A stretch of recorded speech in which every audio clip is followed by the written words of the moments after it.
Assalamualaikum warahmatullahi wabarakatuh. My name is Alfitan Alifatun Aziza. I'm here. I want to present my project, Social Linguistics, and I choose the topic is diglossia. And next,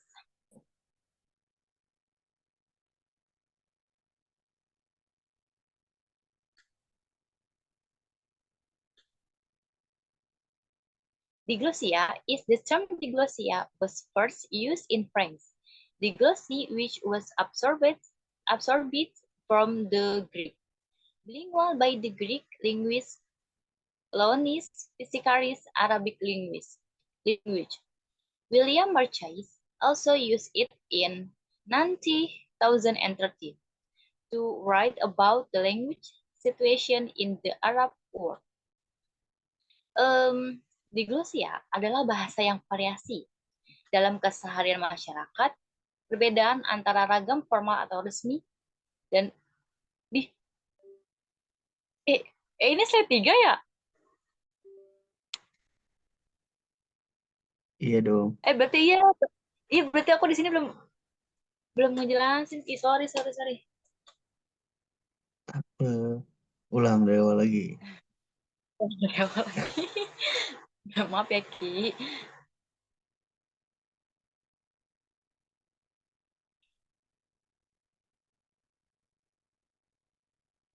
Aduh, lobet lagi. Ya. Assalamualaikum warahmatullahi wabarakatuh. My name is Alfitan Alifatun Aziza. I'm here. I want to present my project is social linguistics, and I choose the topic is diglossia. Next.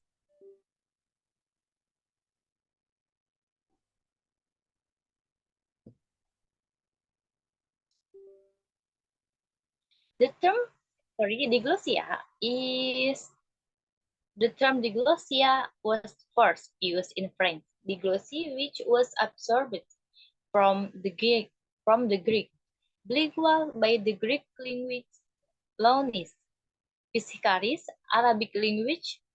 William Marchais also used it in 1930 to write about the language situation in the Arabic world.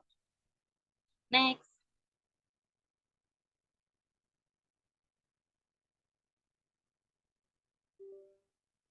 So, diglossia is a language situation where there is a function division of language, variation or language that exists in society.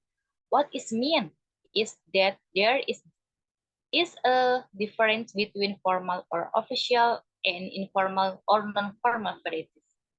Jadi diglossia ini adalah bahasa variasi dalam keseharian masyarakat.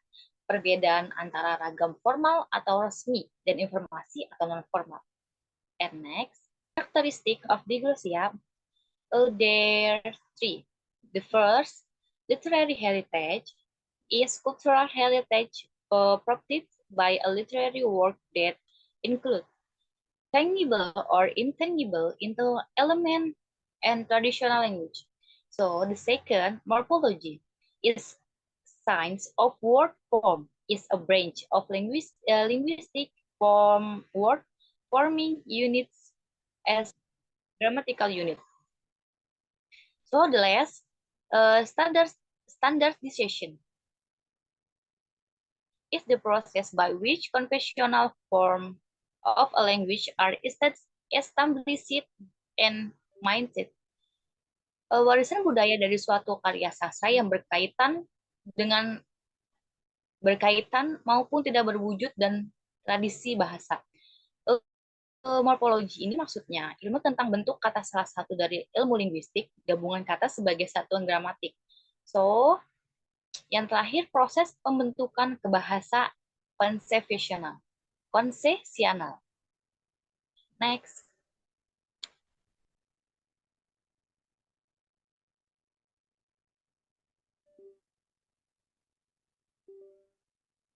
Factor contributing to diglossia. This factor can be ethnic, social, or graphical in specific language. Spoken in a country is a factor of region. nationality, race, class, age, gender, socioeconomy, status, and education. These factors are interrelated and reflect in language variety, pronunciation, grammar, syntax, and vocabulary. And there's the factor of diglossia. The first historical influence, the second societal attitude, so the less educational policy. What is historical influences? Mm, Historical influences, colonization, political history, and religious factor can contribution on the development of a diglossic language situation. So the second social attitude, perception of language status, social class, and cultural identity plays a significant role in shaping and perpetuation diglossia. So the less educational policy is the language of its instruction in school, and promotion or suppression of certain language varieties can reinforce diglossia pattern. Next.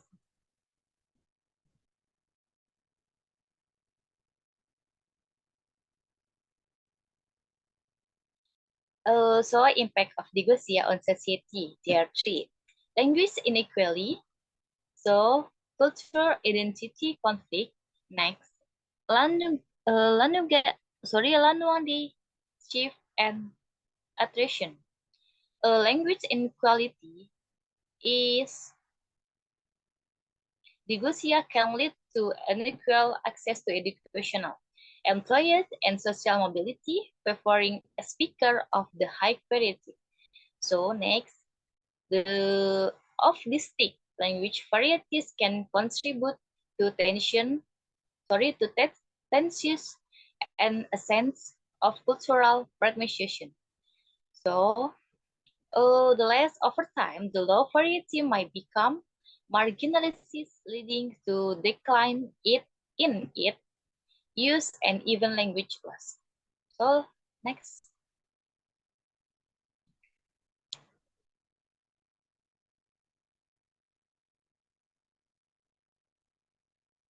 Strategies for dealing with diglossia.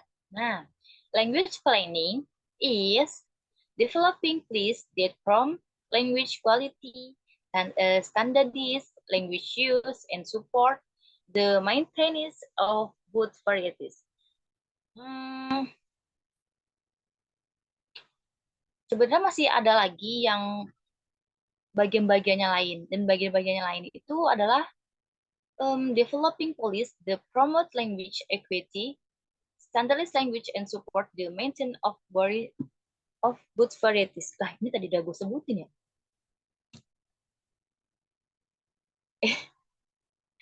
Oke.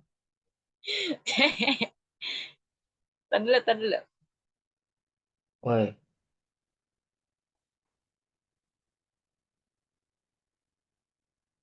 Nah, dari awal nih.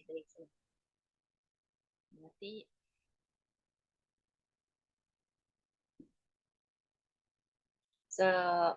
kan udah nih tadi. Next slide. Oke. Okay.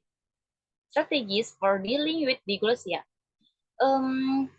Strategies with dealing, there is so much, but I take here just one. So it is language planning.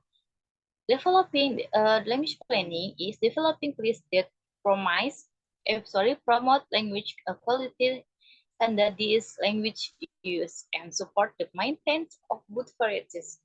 So there's again entering both language varieties into the curriculum and using the low variety for instruction in certain domains.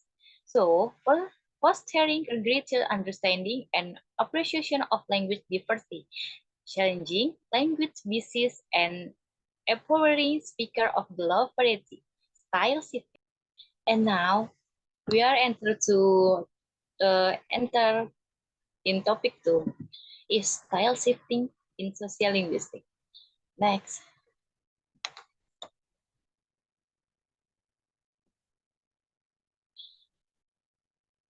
Style shifting refers to a single speaker changing style in response to context, as noted by Eichgard and Richford.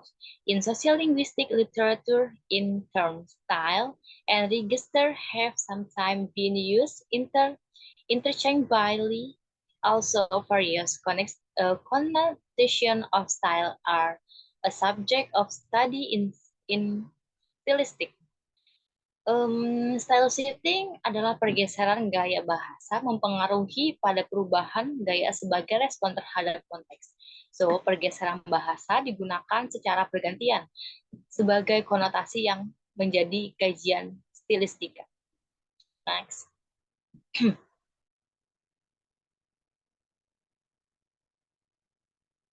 Linguistic features of style shifting. There's four. The first, phonology, and second, lexicon. The third, syntax. So the last, discourse. Phonology is change in pronunciation such as vowel sounds, and articulation.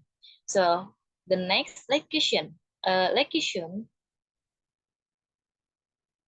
is shift in word choice, including formality, slang, or technical terminology. So syntax. Syntax is variation in sentence structure such as complexity and grammatical construction. And the last, discourse, adjustments in conversational patterns, including turn taking and topic management. And next.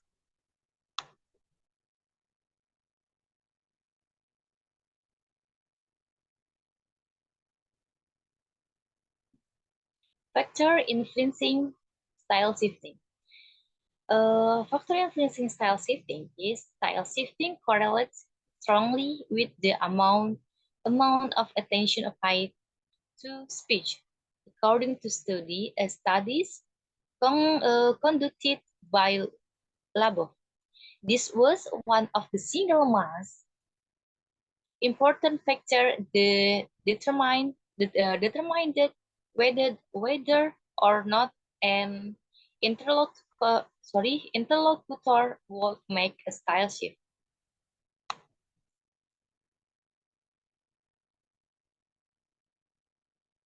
Jadi pergeseran gaya berkorelasi kuat dengan jumlah perhatian yang diberikan pada pembicaraan menurut penelitian dilakukan oleh Labov. Ini adalah salah satu faktor terpenting yang menentukan apakah lawan bicara akan melakukan perubahan gaya atau tidak. And next.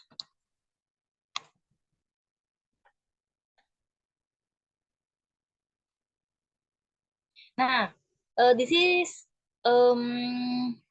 social setting, so conversational goals and the last audience.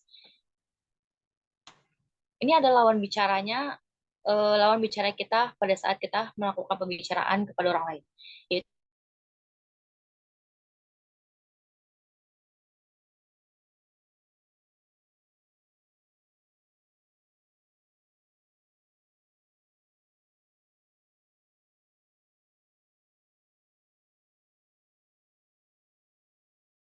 characteristic and expectation of their listener and the last audience. The intended purpose of the interaction, such as persuading or establishing a rapport, can influence stylistic choice. And next slide.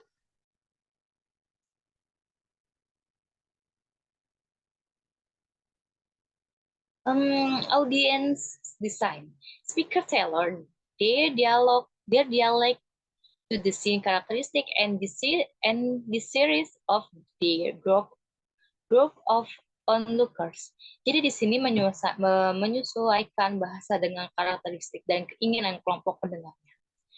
Next.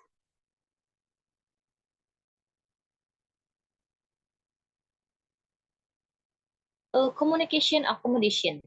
Communication accommodation is speaker powerfully alter their dialect to either vocalize with or separate from their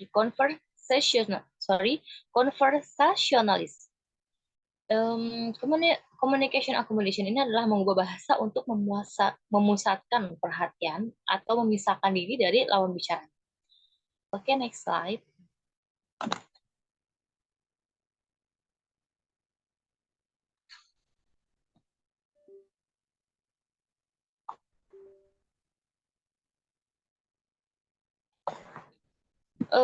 Implication of style shifting.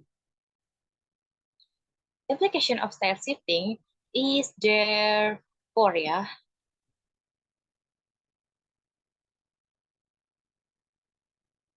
Sorry. Is there identity construction.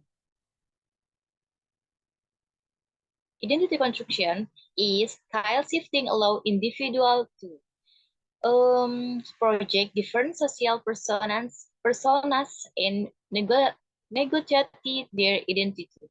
So there again is application of style shifting is interpersonal dynamic.